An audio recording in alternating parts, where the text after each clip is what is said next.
অল্প হাসি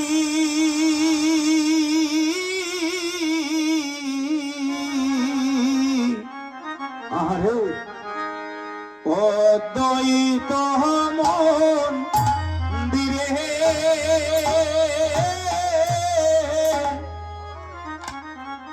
আসিরে ও হায় রে একদিন ওরে প্রভু আসি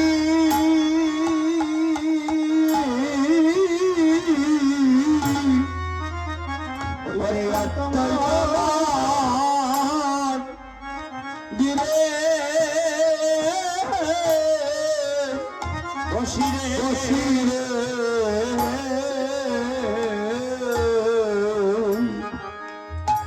ও হায় রে বসিলেন আমার সচি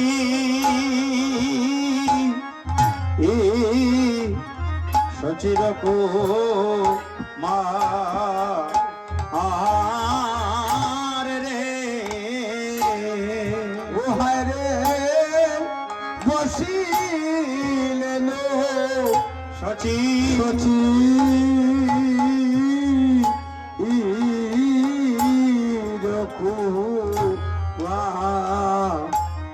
তোমার হে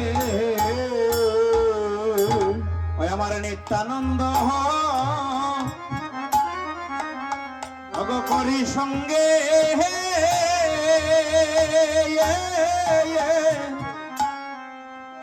আর অদ্বৈত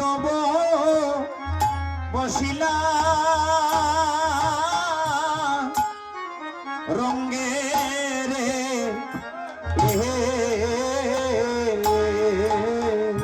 আমার নিত্যানন্দ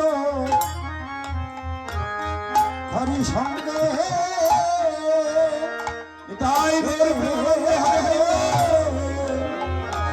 আমার অদ্বৈত বসিলা রঙ্গে গো অকীর্তন মহোৎসবের হাজি করি করিতে বিচার আর গো অকীর্তন মহোৎসবে করি করিতে বিচার গো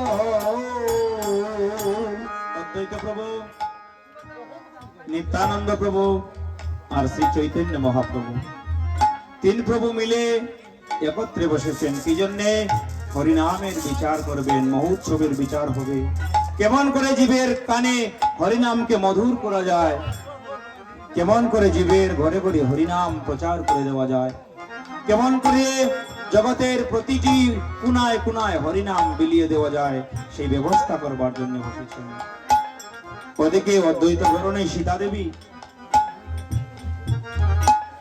আড়ালে বসে ঘরের মধ্যে থেকে সবকিছু শ্রবণ করছেন হায়রে শুনিয়া আলি আনন্দে হাসি হয় আমার সীতা ঠাকুরানিয়া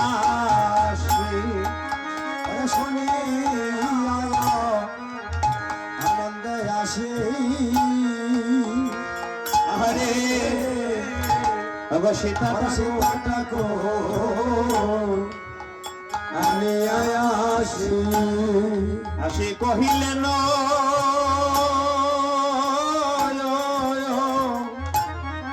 আইরে মধুর বচন ও হায় রে কহিলেন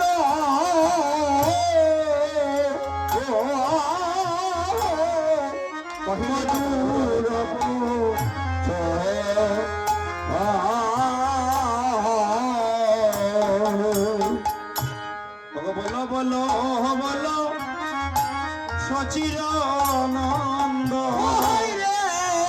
বলো বলো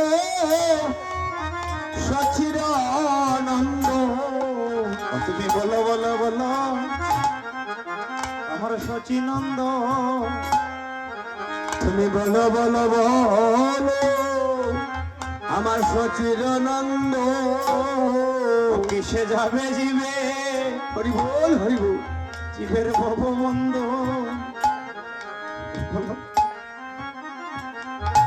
বলো আমার সচিনন্দ, হরে কিসে যাবে বলো জীবের ভববন্ধ, বলো বলো প্রভু গো, প্রভু সচিরানন্দ, কিসে যাবে আমাদের ভববন্ধ, তুমি বলো বলো বলো সচিনন্দ, কিসে যাবে দিবে ভববন্ধ, বলো বলো প্রভু গো শ্রী সচিরানন্দ। অতিরিক্ত প্রভুর ঘরণী সীতা দেবী বলছেন, প্রভু মানব জন্ম নিয়ে এসেছি কৃষ্ণ প্রেম লাভ করবার আসে।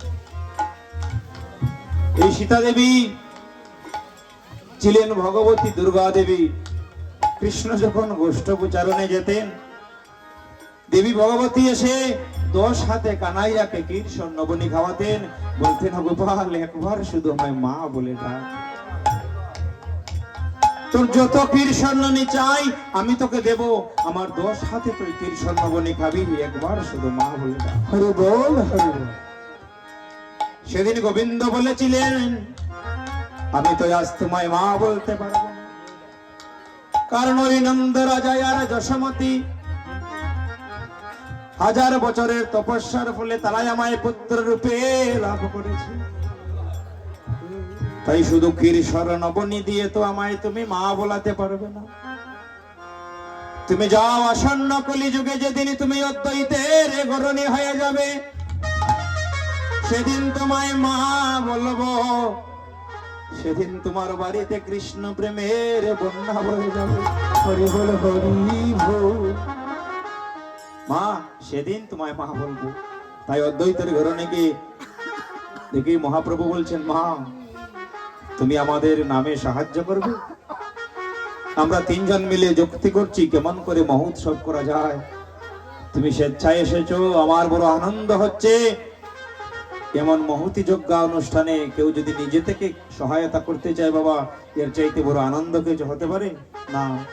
তাই মহাপ্রভুর মনে আনন্দ হয়েছে, বলছেন, শুনো ঠাকুরানী সীতা বৈষ্ণবা নেয়া হেতা, শুনো ঠাকুরানী সীতা বৈষ্ণবয়া নিয়া হেতা, শুনো ঠাকুরানী সীতা বৈষ্ণবা নেয়া হেতা, শুনো ঠাকুরানী সীতা বৈষ্ণবয়া নিয়া হেতা, আমন্ত্রণ করিয়া যতনে গো, আমন্ত্রণ করিয়া যতনে গো, যে বাজায় আমন্ত্রণ করতা, যে বাজায় আমন্ত্রণ করতায়, পৃথক পৃথক জনে জনে গো, পৃথক পৃথক জনে জনে গো, পৃথক পৃথক জনে জনে গো, পৃথক পৃথক জনে জনে গো।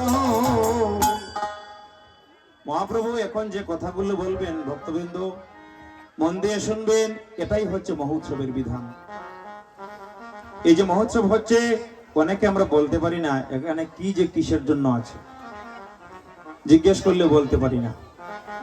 এখন মহাপ্রভু যা বলবেন সীতা দেবীকে, সেটাই হচ্ছে মহোৎসবের বিধান। এই বিধান মান্য করে সীতা দেবী মহোৎসবের আয়োজন করেছিলেন। শ্রীবাসের বাড়িতে যে যজ্ঞ হয়েছিল, যজ্ঞের বিধান কি বলছেন, শুনো ঠাকুরানী সীতা বৈষ্ণব আনিয়া হেতা, কেমন করে আমন্ত্রণ করিয়া যতনে। দাদা কাল আমার বাড়ি মহোৎসব আসবেন,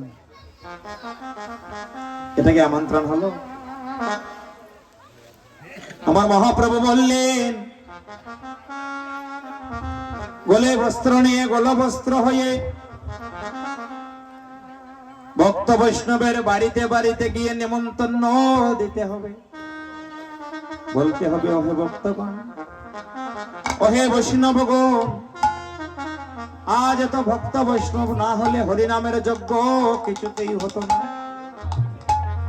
এই জগতে যারা কৃষ্ণ মন্ত্রে দীক্ষিত হয়েছে, এই জগতে যাদের মুখে হরিনাম কৃষ্ণ নাম শোনা যায়, যাকে দেখলে বদনে হরিনাম আপনি চলে আসে, এই জগতে তাকেই বৈষ্ণব বলে। এই জগতে যারা বিষ্ণু ভক্ত হয়েছে, যারা কৃষ্ণ ভক্ত হয়েছে, এরা সকলেই বৈষ্ণব।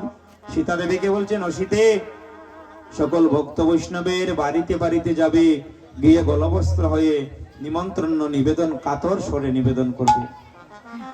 আমরা তো হরিনাম যজ্ঞানুষ্ঠান আয়োজন করেছি, দয়া করে আপনাদের চরণ ধুলি আমাদের উৎসব মণ্ডলে দিয়ে আমাদের উৎসবকে সার্থক করে দিবে। হরি বল, হরি বল, হরি বল। একলে উৎসব হয়, প্রচুর উৎসব হয়। মহাপ্রভু যখন উৎসব দিলেন তখন তো আমরা জানতাম না উৎসব কি। এখন হরিনাম কীর্তন, লীলা কীর্তন প্রতি গ্রামে কয়েক বাড়িতে হয়ে যায়। অনেক টাকা পয়সা আমার আছে, আমাকে লোকে চিনে না, তাহলে আমার বাড়িতে মহোৎসব দিলে এলাকার সকলে জানবে কার বাড়িতে উৎসব, অমুকের বাড়িতে উৎসব। আমাদের ভাবনাটা এখন ওই জায়গায় চলে গেছে। মহাপ্রভুর আমরা মহোৎসব আয়োজন করে আমাদের মধ্যে ভক্তি থাকে না, ভক্তির বেলায় নাই, অহংকারী মন নিয়ে, আমিত্ব দম্ভ নিয়ে মহোৎসবের আয়োজন করে। নিমন্ত্রণ কারা পায়? 100 কিলোমিটার দূরেও যদি কেউ কোটিপতি থাকে, তার বাড়িতে গিয়ে নিমন্ত্রণ দিয়ে আসে। আর নিজের বাড়ির পাশে কাঙালকে নিমন্ত্রণ দেয় না। হরি বল। কাঙালের বাড়িতে নিমন্ত্রণ পৌঁছায় না। এমতো মন দিয়ে মহোৎসব দিলে বাবা, এটা শুধু উৎসবই হবে, মহোৎসব হবে না। উৎসব তো বিয়ে উৎসব, শ্রাদ্ধ উৎসব, কিন্তু মহাপ্রভু না আসলে সেটা মহোৎসব হয় না। হরি বল। তাই গৌর হরি বল, হরি বল। রাধেশ্যাম। মহাপ্রভুর করুণা হলেই মহোৎসব, নতুবা নেহাত উৎসব। নাচো গাও, ফুর্তি করো, প্রভুর করুণা তো লাভ হবে না। যদি গলবস্ত্র হয়ে বাবা বৈষ্ণব মানুষকে যদি সম্মান দিয়ে নিমন্ত্রণ না করতে পারি, বললেন বৈষ্ণবের লক্ষণ কি? অমানিকে মান দেবে। জগতে যার মান নাই, গৌর হরি বললেন তোমরা তাকে ভালোবাসো, যার মান নাই তাকে মান দাও, তাকে আলিঙ্গন দাও। যার কিছু নাই তাকে আলিঙ্গন দাও, তবে তো তুমি বৈষ্ণব হবে, নতুবা তুমি আর কে যাই হোক বৈষ্ণব হতে পারবে না। হরি বল। তাই বলছেন, শুনো ঠাকুরানী সীতা, বৈষ্ণব আনিয়া হেতা, আমন্ত্রণ করিয়া যতনে। আরেকজন বৈষ্ণব হচ্ছেন পুরোহিত বৈষ্ণব। উনি তো অবশ্যই শ্রদ্ধার পাত্র, তাকে আপনি বলে দিলেন অমুক দিন আসবেন। এরপরে দেখা যায় ওই বৈষ্ণব বাবাজি আসলেন উৎসবের সামনে থেকে, বলে কি, ও বাবা আমরা মহোৎসব আয়োজন করেছি, এখন তো দেখছি লোকে বৈষ্ণবের এই ভান্ডে প্রণামী দিয়ে দিচ্ছে, উনি তো যদি এখন সব নিয়ে নেয়, দাঙ্গা লাগিয়ে দে ওইসব বৈষ্ণবের সাথে। বলছে আমাদের কমিটির থালায় টাকা পড়বে, আপনার থালায় পড়ে কেন? আমাদের মানসিকতা এমন জায়গায় গিয়ে পৌঁছে যায়। পুরোহিত বৈষ্ণব, আর এখানে আমরা যারা আছি কৃষ্ণ ভক্ত বৈষ্ণব, এই সমস্ত বৈষ্ণব ভক্তের বাড়িতে বাড়িতে গিয়ে নিমন্ত্রণ দেওয়ার বিধান জানিয়ে দিলেন স্বয়ং মহাপ্রভু। কে বিধান দিয়েছেন? আমি দেইনি, আপনি দেননি, কোনো বাবাজি বৈষ্ণব দেননি, কোনো গোস্বামী মহারাজ দেননি। কে দিয়েছেন মহোৎসবের বিধান? স্বয়ং ভগবান। যিনি যজ্ঞ সৃষ্টি করেছেন তিনি বিধানও দিয়েছেন। শুনো ঠাকুরানী সীতা, বৈষ্ণবানিয়া হেতা, আমন্ত্রণ করিয়া যতনে। আরেকটা কি? যে বা গায় যে বাজায়। যারা গাইতে আর বাজাইতে জানে তাদের না হলে তো কীর্তন হবে না। হ্যাঁ, 100 জন মানুষ আছে এখানে, কিন্তু একজনও একটা গান গাওয়ার লোক নাই, তাহলে হবে? বিফল জমায়েত হয়ে যাবে এটা। তাই যারা গাইতে জানে, যারা বাজাইতে জানে, তাদেরকে একটু আলাদা আলাদা করে নিমন্ত্রণ দিও। যে বা গায় যে বাজায় আমন্ত্রণ করো তাই, পৃথক পৃথক জনে জনে। আরো কি বলেছেন? আরোপণ কর কলা তাহে বাদ ফুলমালা, আরোপণ কর কলা তাহে বাদ ফুলমালা, আরোপণ কর কলা তাহে বাঙ্গ ফুলমালা, আরোপণ কর কলা তাহে বাদ ফুলমালা। কীর্তন মন্ডলী কত হলে গো, কীর্তন মণ্ডল কৌতূহলে গো, কীর্তন মন্ডল কত হলে গো, কীর্তন মণ্ডল কৌতূহলে গো। মাল্য চন্দন চুয়া কৃত মধু দদিনিয়া, আল্লাহ চন্দ্র চুয়া মিঠা মধু দধিয়া, মাল্য চন্দন চুয়া কৃত মধু দদিনিয়া, আল্লাহ চন্দ্র চুয়া মিঠা মধু দধিয়া। ফুল মঙ্গল সন্ধ্যা কালে গো, তালে গো মঙ্গল সঙ্গ তালে গো। বললেন কীর্তন যে হবে, দেখেন এমনটা না করলেও কীর্তন হতো, হতো না? খোলা মাঠে ময়দানে খালে বিলে জিলে যত্রতত্র কীর্তন করা যেত, কিন্তু মহাপ্রভু বললেন আমার ভক্তগণ কীর্তন করবে, আমার গুণাগুণ কীর্তন করবে, সেখানে অবশ্যই মন্দিরের আকার থাকতে হবে। বললেন আরোপণ করকলা তাহে বন্ধ ফুলমালা কীর্তন মণ্ডলে কত হলে মাল্য চন্দন চুয়া ঘৃত মধু দধি দিয়া ফুল মঙ্গল সন্ধ্যাকালে। অধিবাস কীর্তন সন্ধ্যাকালে ফুল করতালের পূজা করতে হয়। ফুল করতালের পূজা হচ্ছে অধিবাসের প্রধান অঙ্গ। কলা গাছ আমরা যেখানে যাই সেখানেই দেখতে পাই, বাড়ির আনাচে কানাচে থাকে, কিন্তু উৎসব লাগলে, বাড়িতে পূজা হলে, গড় সঞ্চার হলে, দেব মন্দির প্রতিষ্ঠা হলে, বাড়িতে কোনো পূজা হলে, বিয়ে হলে, মহোৎসব হলে, আপনি যেখানেই যাবেন সেখানেই কলা গাছ আছেন, দেখতে পাওয়া যায়। তো আমাকে একজন প্রশ্ন করলো, ও দাদা তোমাদের বাড়িতে দেখলাম ওই যে আজকে গড় সঞ্চার হচ্ছে, তোমরা ঘরে প্রবেশ করবে, তা দরজার দুই পাশে কলা গাছ লাগালে কেন? এখানে এসে আপনাকে কেউ প্রশ্ন করলো, আচ্ছা মন্দিরের দুপাশে কলা গাছ কেন, আবার কীর্তন মন্ডলে কলা গাছ, মানে আপনারা কলা গাছ কি জন্য রোপণ করেন? রোপণ আরোপণ, আরোপণ করো কলা গাছ লাগালে সেটাকে রোপণ বলা হয়। আরোপণ হচ্ছে এই অর্থে, আমরা এই কদলীকে, আরেকটা কথা হচ্ছে গুড়া থেকে যদি কেটে নিয়ে আসেন তাহলে ওই গাছ লাগালে চলবে না, হত্যা করা চলবে না, মূল সহ সমূলে আনবো, পূজার শেষে পুনরায় প্রতিস্থাপন করব, এজন্য একে আরোপণ বলা হলো। একবার তো তুলে আনলাম, তুলে এনে মন্দিরে পূজার দিনে কাজে লাগলো, পরবর্তীতে আবার সেটা নিয়ে রোপণ করে দিলাম যথাস্থানে। এতে করে কি হলো, ওই কলা গাছটির মৃত্যু হলো না। আর মরা গাছ দিয়ে সেখানে কি প্রেম হবে? কেটে যদি নিয়ে আসলেন, বিকাল বেলা সব পাতা টাতা ফুটা হয়ে যায়, পড়ে যায়, ভেঙে পড়ে যায়, এটা বিধান না। বিধান হচ্ছে মূল সহ তুলে নিয়ে আসতে হয়। এই কলা গাছ আমরা কেন দেই, কেন প্রতি উৎসবে, কেন প্রতি শুভ কর্মে, মাঙ্গলিক কর্মে কেন কলা গাছ লাগে, কাজে লাগে? কলার নাম, শুদ্ধ নাম হচ্ছে কদলী, আরো ভালো নাম হচ্ছে রম্ভা। কলা গাছ মূলতই রম্ভা গাছ। মহাপ্রভু আদেশ দিয়েছিলেন রাম রম্ভা রোপণ। রাম কলা এখন সর্বত্র পাওয়া যায় না, আমরা হাতের কাছে যা পাই তা দিয়ে কাজ চালাই। কদলী তার নাম, আবার রম্ভা তার নাম। তো আমাদের সনাতন ধর্মে পৌরাণিক বিভিন্ন কাহিনী আছে, মতান্তর আছে। কোন মুনি যদি একটা মত দিয়ে থাকেন, মতান্তরে আরেকজন আবার আরেকটি মত দিয়েছেন। কদলীর একটা কাহিনী, আর রম্ভা তার হচ্ছে আরেকটা কাহিনী। রাম রম্ভা রোপণ, প্রভু বললেন এই রম্ভা নামে এক ঋষিকন্যা ছিলেন। পুরাকালে রম্ভা নামে ঋষিকন্যা ছিলেন। এখন কন্যা সন্তান বড় হলে পিতামাতার কর্তব্য হচ্ছে তাকে সব পাত্রে দান করা, পাত্রস্থ করা। তো পিতা কন্যা দান করবেন। আগেকার দিনেও মানুষ আধুনিক ছিল। এসে রম্ভাকে প্রশ্ন করছেন যে রম্ভা,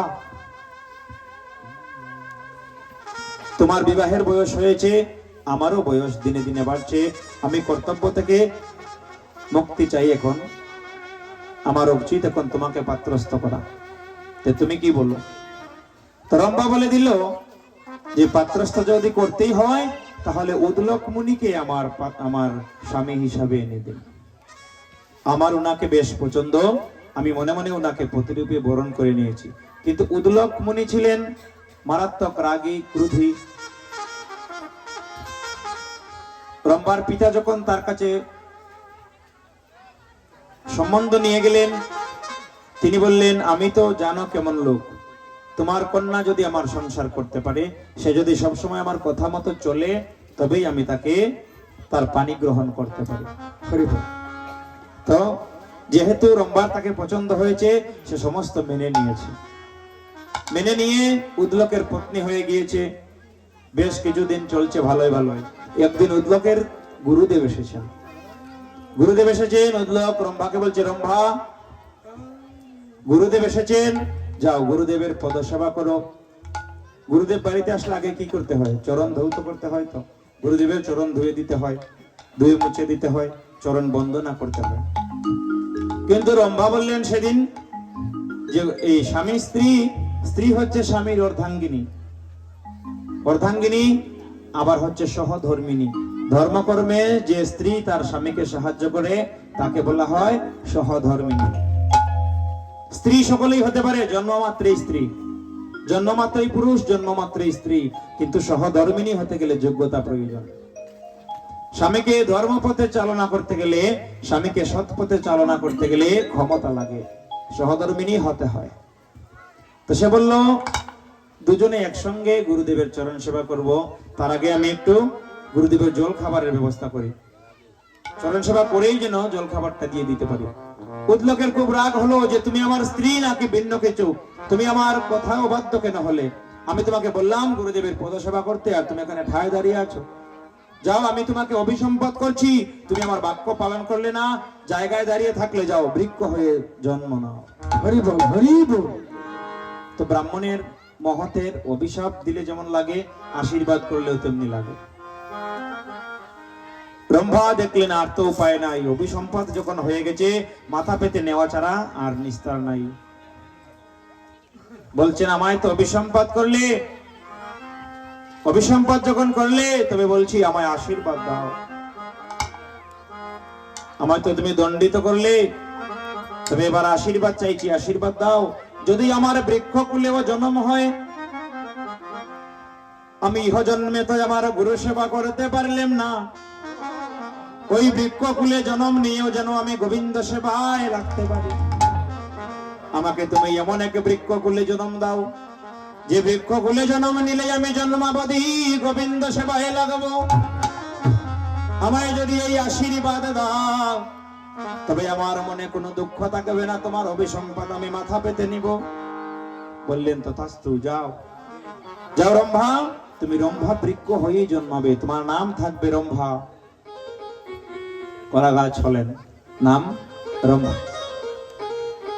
কলা গাছ হলেন, বললেন তোমায় এমন আশীর্বাদ দিয়ে দিলাম যে আজ থেকে জগতে যত ধর্মকর্ম শুভকর্ম যা আছে সব তাতে তুমি লাগবে। খোলার ফুল ডুঙা, খোলা কলার পাতা, এমন কিছু জিনিস বাকি আছে বাবা যেটা দেব কার্যে লাগে না। কলা গাছের একদম মূল থেকে পাতা পর্যন্ত সমগ্র গোবিন্দ সেবায় লাগে। আরেকটা কাহিনী হলো কদলী। কদলী ব্রাহ্মণের কন্যা, তিনি ঋষি দুর্বাসাকে সেবা শান্তি করেছেন।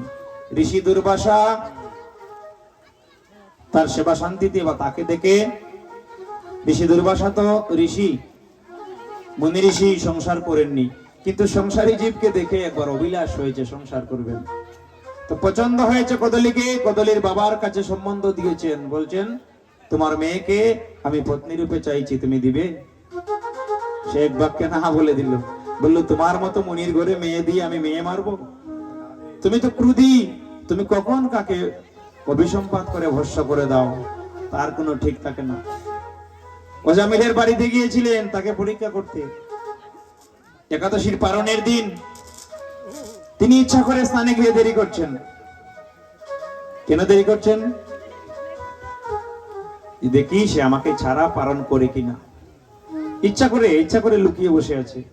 এখন পালনের সময় বয়ে যায় বলে লোকটি মাত্র এক গন্ডুস জল শুধু টুটে ছুঁয়েছে, এমনি চলে এসেছে, বলছে অভিসম্পাত করে তোর সমস্ত ধ্বংস করে দিব।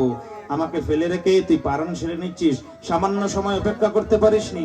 এমন ক্রোধী, দুর্বাসার সঙ্গে কেউ কথাই বলতো না। বাবা কখন রাগ করে এখন অভিশাপ দিয়ে দে, কাজই ছিল মানুষকে অভিশাপ দেওয়া। এজন্য নেশা হয়ে গিয়েছিল দুর্বাসার, মানুষকে অভিসম্পাত তার করতেই হবে। তাই তার সাথে পারো তো কেউ কথা বলতো না। তো বলছে আমি তোমার কাছে মেয়ে দিয়ে মেয়ে মারবো নাকি? সে বলছে না, আমি তোমাকে বচন দিচ্ছি, আমি তো একজন ব্রাহ্মণ, আমি মুনি, আমি ঋষি, আমি কথা দিয়েছি কথা রাখবো। আমি তোমার মেয়ের সমস্ত, তোমার মেয়ে যদি অন্যায় করে আমি তার সমস্ত অন্যায় মেনে নিব। তুমি কিন্তু একদিন করলেন কি, যজ্ঞের আয়োজন করে ঘুমিয়ে পড়েছেন।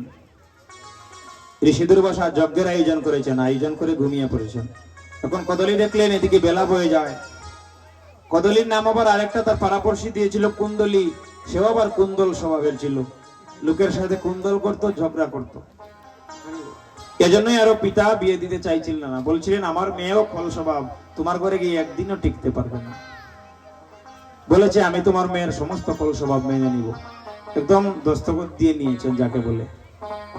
কিন্তু একদিন যজ্ঞের আয়োজন করে নিজে ঘুমিয়ে পড়েছেন। এবার কদলী দেখলো কি যে বেলা বয়ে যাচ্ছে, বেলা বয়ে যাচ্ছে, যজ্ঞ তো হচ্ছে না, যজ্ঞের সময় বয়ে যায়।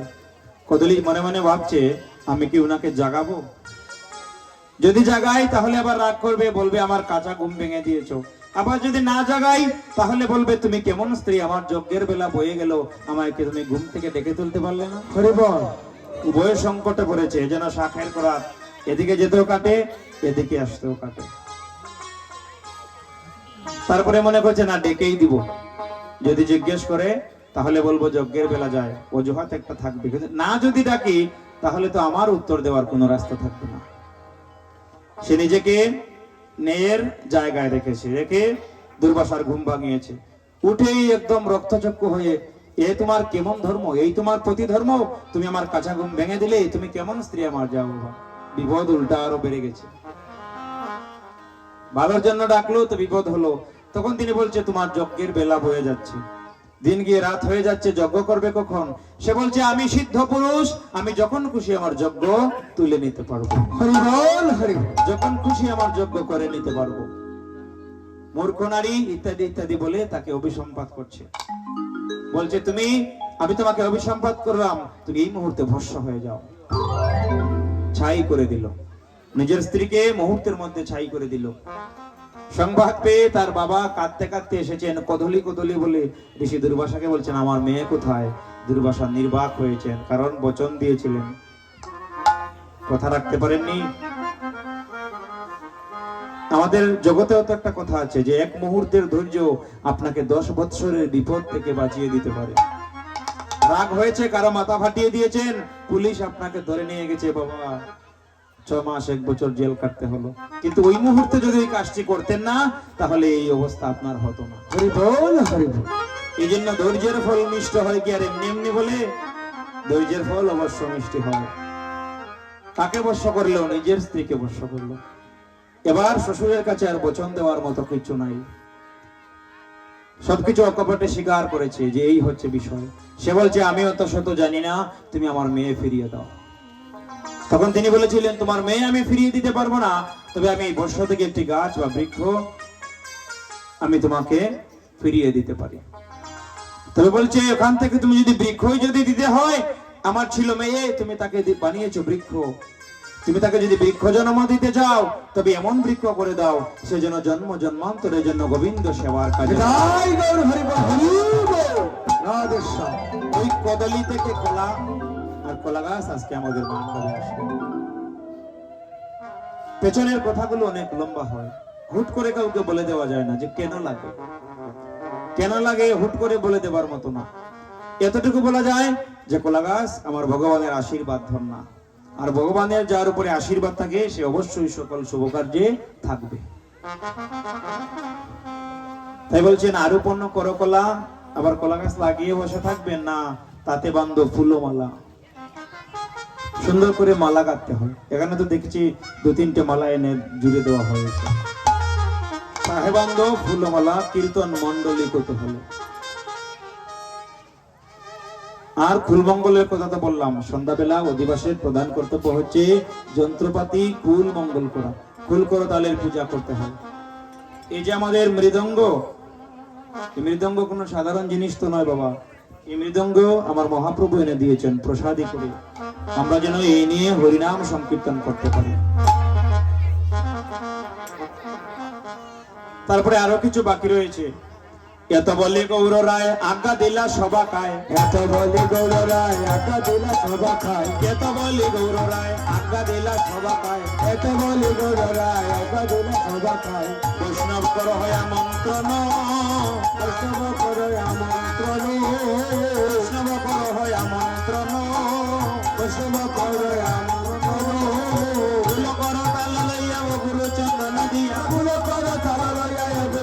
চন্দন দিয়া ফুল কর তাল লইয়া অগুরু চন্দন দিয়া ফুল কর তাল লইয়া অগুরু চন্দন দিয়া পূর্ণঘট কর সংস্থাপন পূর্ণঘট কর সংস্থাপন পূর্ণঘট কর সংস্থাপন পূর্ণঘট কর সংস্থাপন।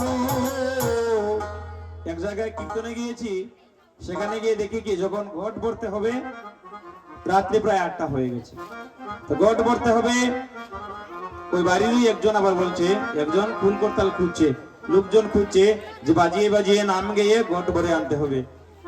বাড়ির একজন বলছে জন্মে দেখি নাই কোনোদিন বাবা গান গেয়ে ঘট ভরে আনতে।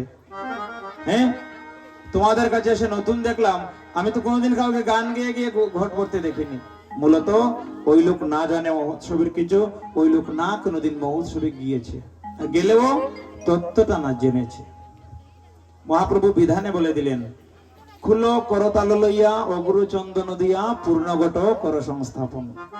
ঘটটা যখন আমরা ভরতে যাই, ঘট ভরতে গেলে প্রথমে নদীতে গিয়ে গঙ্গাকে পূজা দিতে হয়। যথাশক্তি উপচারে গঙ্গাকে পূজা নৈবেদ্য দিয়ে গঙ্গা মায়ের কাছ থেকে জল নিয়ে আসতে হয়। সে আপনি পুকুর থেকে আনুন বা নদীর ঘাট থেকে আনুন, গঙ্গা সর্বত্র গঙ্গা, গঙ্গা সদা সর্বদা গঙ্গাই হন। কাজে গঙ্গাকে পূজা দিয়ে জল নিয়ে এসে কীর্তন করতে করতে এসে আবার ঘট স্থাপন করতে হয়।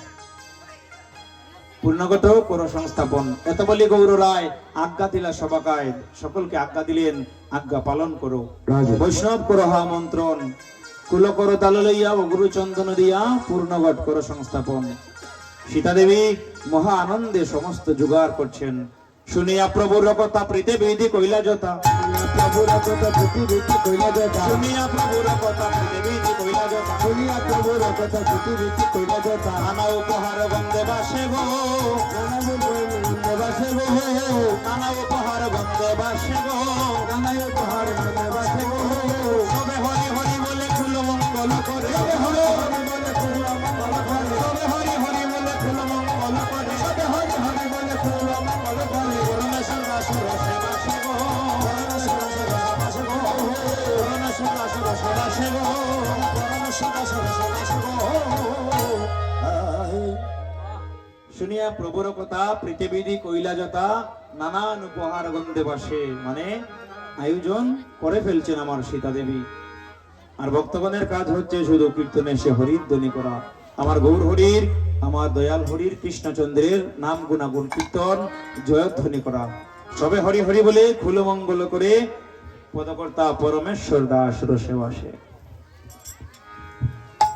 এখন আমার সীতা দেবী সমগ্র আয়োজন করে নিয়েছেন। কাজ কি রয়েছে বাকি?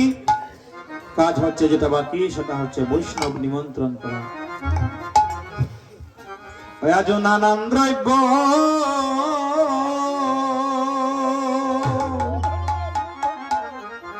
দ্রব্যের আয়োজন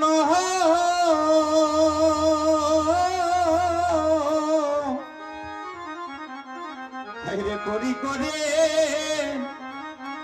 করেন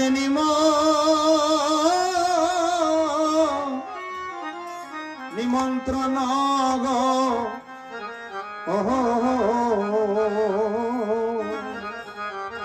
ওহায় রে নানান দ্রব্য, হরি বল হরি বল। ওরে আয়োজন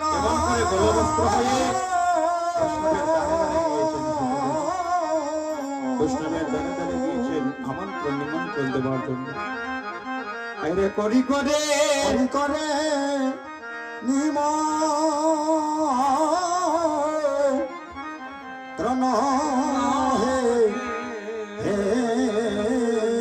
তোমরা কৃপা করি সবে করো আগমন আগমন গো, সবে কৃপা করি করো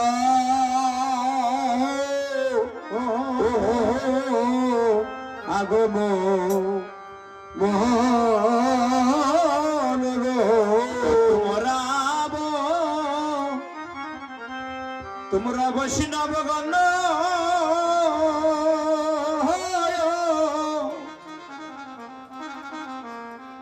গমরয়ে এই নিবে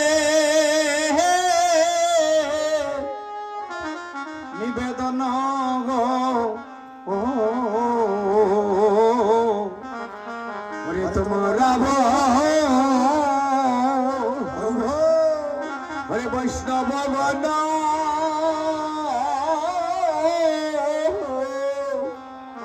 হরিয়ে নিবে নিবেদন ওই আমি দৃষ্টি করি ও তোমরা দৃষ্টি করি করো সোমা ও সমাপন গো ও তোমরা দৃষ্টি করি কর ও সমাপ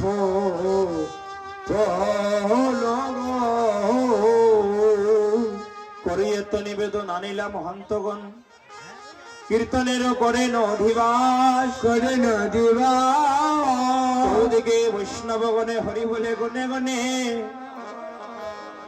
মহোৎসবের করেন অধিবাস দিবা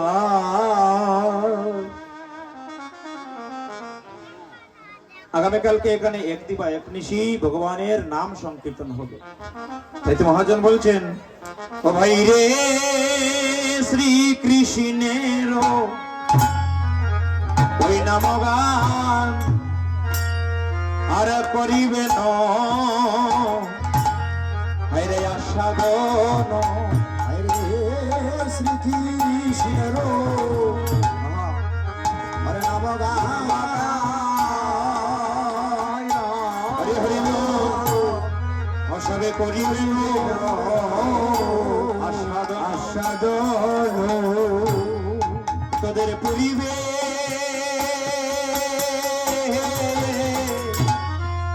সবার পুরিবে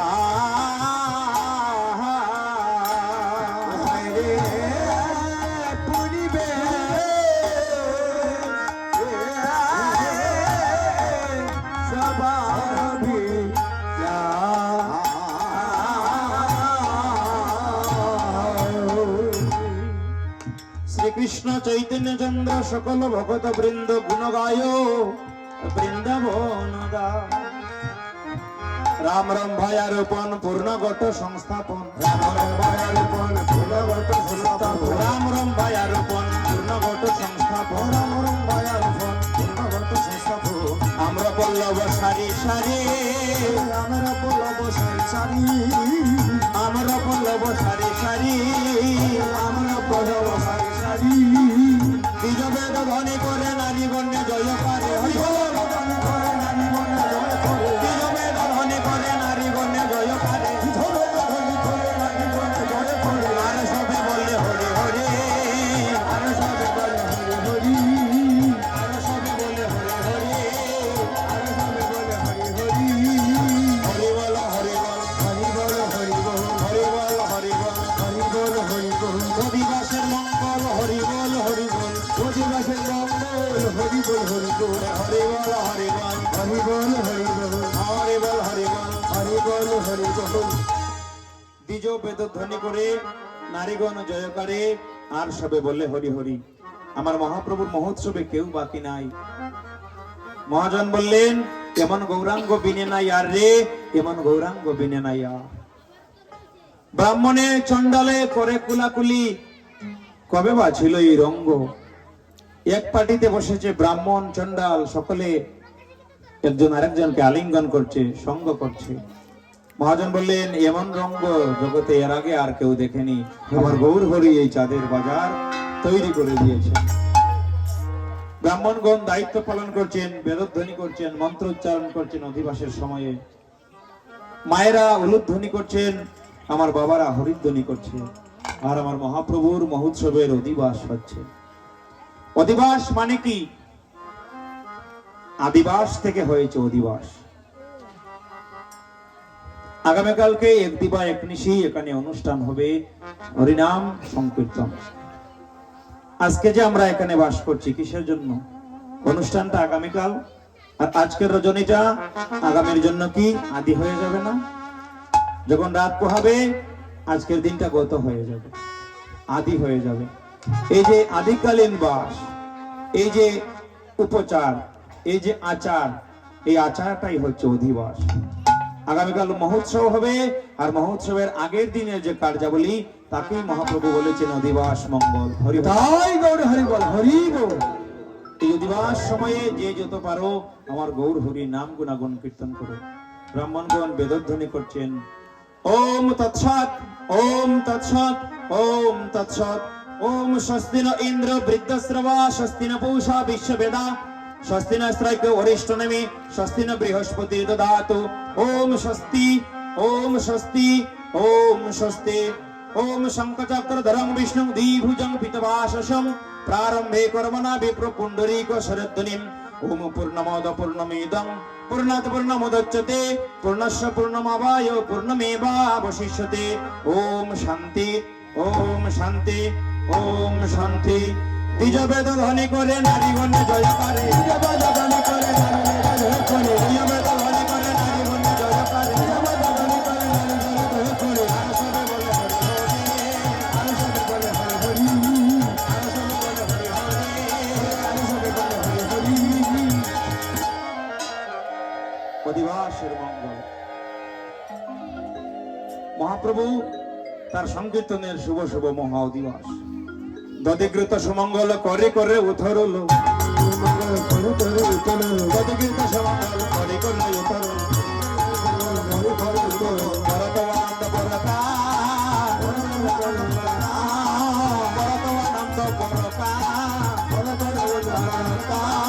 আনিয়া বৈষ্ণবগণ হরি বলে গণগণ, আনিয়া বৈষ্ণবগণ হরি বলে জয়গণ, আনিয়া বৈষ্ণবগণ দিয়ামালা চন্দ্র, আনিয়া বৈষ্ণবগণ দিয়ামালা চন্দ্র। কীর্তনের করে অধিবা, কীর্তনের করে অধিবা, কীর্তনের করে অধিবা, কীর্তনের করে অধিবা।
জয় জয় নবদ্বীপ মা। মায়ের আমার অধিবাস কীর্তন হচ্ছে কোথায়? নবদ্বীপ ধামে। নবদ্বীপে শ্রীবাস অঙ্গনে হরিনামের প্রচার হচ্ছে। গোবিন্দ বাড়িতে বসে বিচার করেছিলেন, অদ্বৈতের বাড়িতে বসে আচার করেছিলেন। গোবিন্দ বাড়িতে আচার, অদ্বৈতের বাড়িতে বসে বিচার করেছিলেন, আর শ্রীবাস মন্দিরে এসে হরিনামের প্রচার করে দিলেন। মহাজন বলছেন, নবদ্বীপ হেনগ্রাম ত্রিভুবনে নাই, জয়ীছে অবতীর্ণ হইলা চৈতন্য গোসাই। চৈতন্য গোসাই অবতীর্ণ হয়েছেন, কিন্তু একা নয়, সকলকে নিয়ে। কাকে নিয়ে?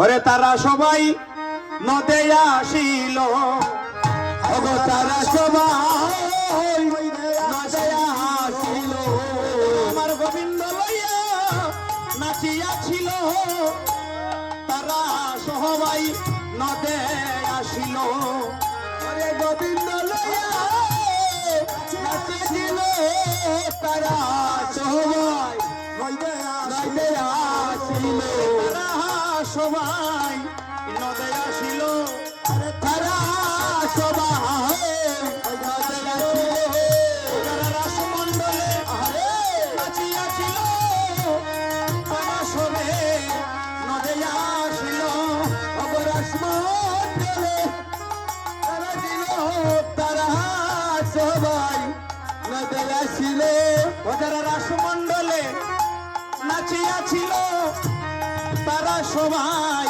নদে আসিল, রাসমণ্ডলে নাচিয়াছিল, তারা সবাই নদে আসিল, তারা সবে নদে আসিল, তারা সবে নদে আসিল, গোবিন্দ লইয়া নেচেছিল, তারা সবে নদে আসিল, গোবিন্দ লইয়া নেচেছিল, তারা সবে নদে আসিল, গোবিন্দ লইয়া নাচিয়া হাসিল, তারা সবে নদে আসিল, গোবিন্দ লইয়া নাচিয়া হাসিল, তারা সবে গোবিন্দ এলো, গোবিন্দ লইয়া নাচিয়া ছিল, তারা সবে নদে আসিল, গোবিন্দ লইয়া নাচিয়া ছিল, তারা সবে নদে আসিল,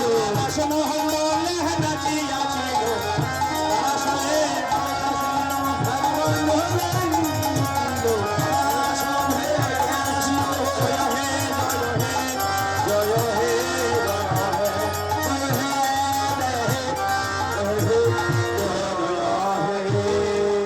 জয় জয় নব